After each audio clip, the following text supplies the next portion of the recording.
Greetings everyone, welcome to the third stash build video.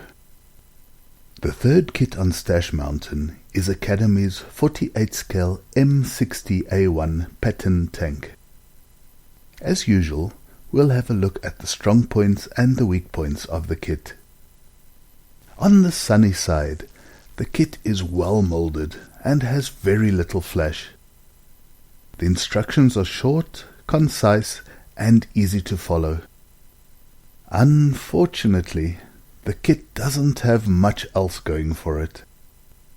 On the shady side, the final model is very basic and missing a lot of detail.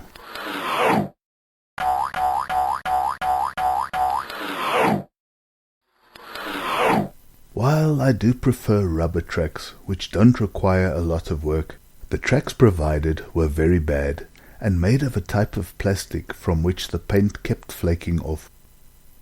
The color call-outs were very generic and no specific colors were ever mentioned. And finally, the decals were actually stickers, which looked awful on the final model. On the whole, it's unfair to criticize the kit too much. It was obviously intended to be suitable for a wide range of ages. Young kids could build up the kit as a toy.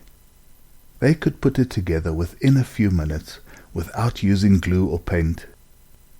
The tracks even have the ability to move as you push the tank along. On the other hand, there's just enough detail to interest the more serious modeler, although the kit is really not very challenging. For this reason, I can only give the kit a sad rating of 1 golden ostrich egg.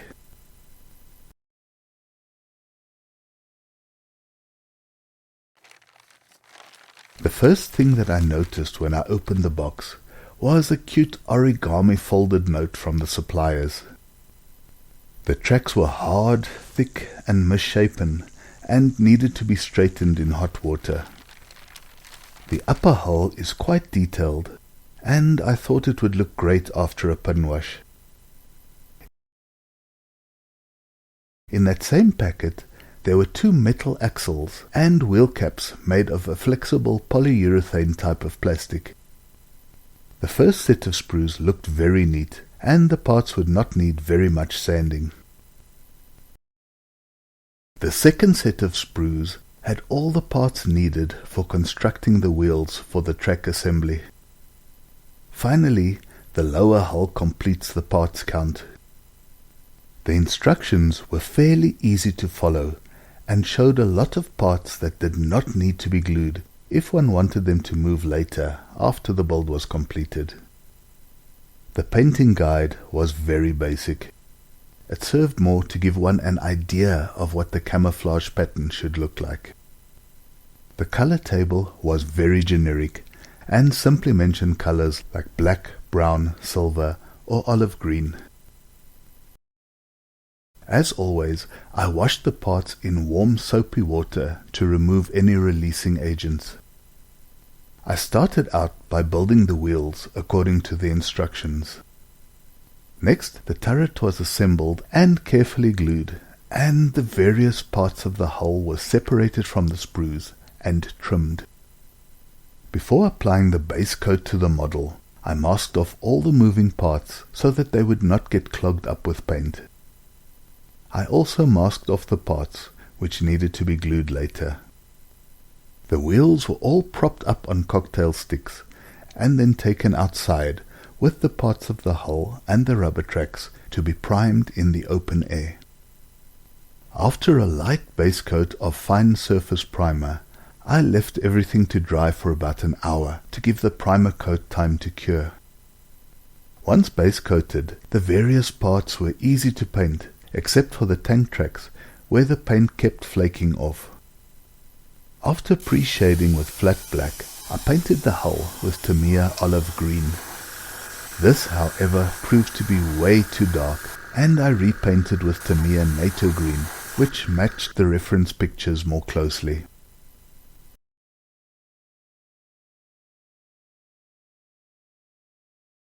All of the tires were painted with German grey. It was a lot easier to manipulate them while they were still attached to the cocktail sticks.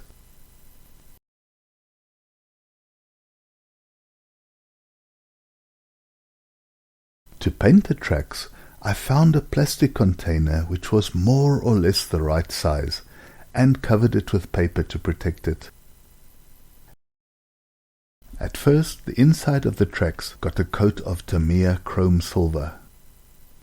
I masked the parts of the track which came in contact with the wheels with 2mm masking tape. I sprayed all of this with a mixture made of Tamiya Hull Red and Desert Yellow to give the tracks a rusty appearance. I removed the masks and the result looked pretty good. It would look much better after a bit of weathering.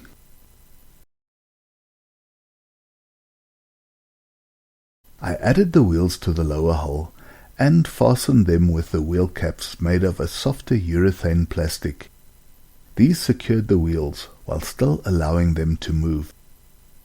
I found the best color match for the M60 camouflage pattern to be Tamiya's NATO Green, NATO Brown and NATO Black. I applied the NATO Brown by brushing it on by hand. I tried to follow the camouflage pattern on the paint guide as much as possible and filled in the blanks to match up where necessary. Next up was the NATO Black part of the camouflage. I painted that by hand too.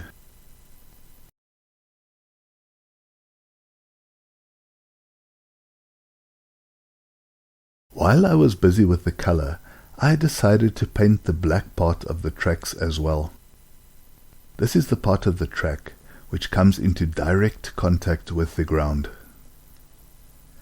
After they were painted, installing the tracks was a simple matter. I easily slipped the flexible tracks over the wheels. Unfortunately, a lot of paint chipped off at this point, and I needed to do some serious touch-ups. The final installation looked reasonably good. With the camouflage finally done, it was time to add a gloss coat to which we could apply the decals. I applied the gloss coat to all parts of the model.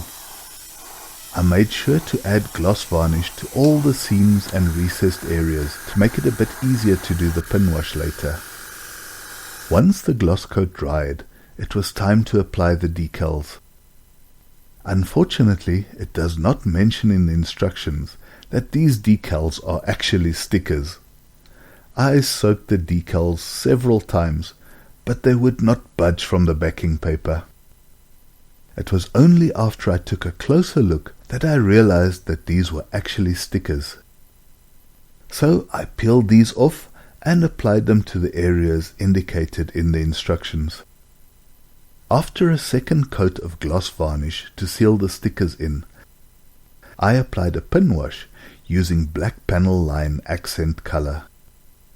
Once I was happy, I sealed everything in with a coat of flat varnish. Happily, I have finally figured out how to avoid the cloudiness caused by the flat coat, which has been my nemesis for many months now. To start with, I gave everything a very light coat of flat varnish and let this dry completely. Then I gave the model a heavier second coat of flat varnish and let that dry too. This seems to have solved the problem of that whitish opaque layer which most of my flat coats seem to have. Finally, it was time to put all the parts together. I assembled the upper part of the hull by attaching the turret to it using the soft plastic pin provided by the kit. Then I glued the upper and lower parts of the hull together to form the completed tank. A few final touch-ups were required, and the lights in the front and back of the tank finally got their coat of paint. And that's it for the build. The M40 Patton turned out okay. Not the most detailed kit in the world, but not all that bad either. Certainly, the one good thing about this kit is its versatility. Just like the Bandai Star Wars kits, it's suited for young and old, no matter what one's skill level is. One can make it as easy or as hard as one wants it to be. When all is said and done, this kit will, without a doubt, be a fun build for a rainy day. So long, and thanks for watching.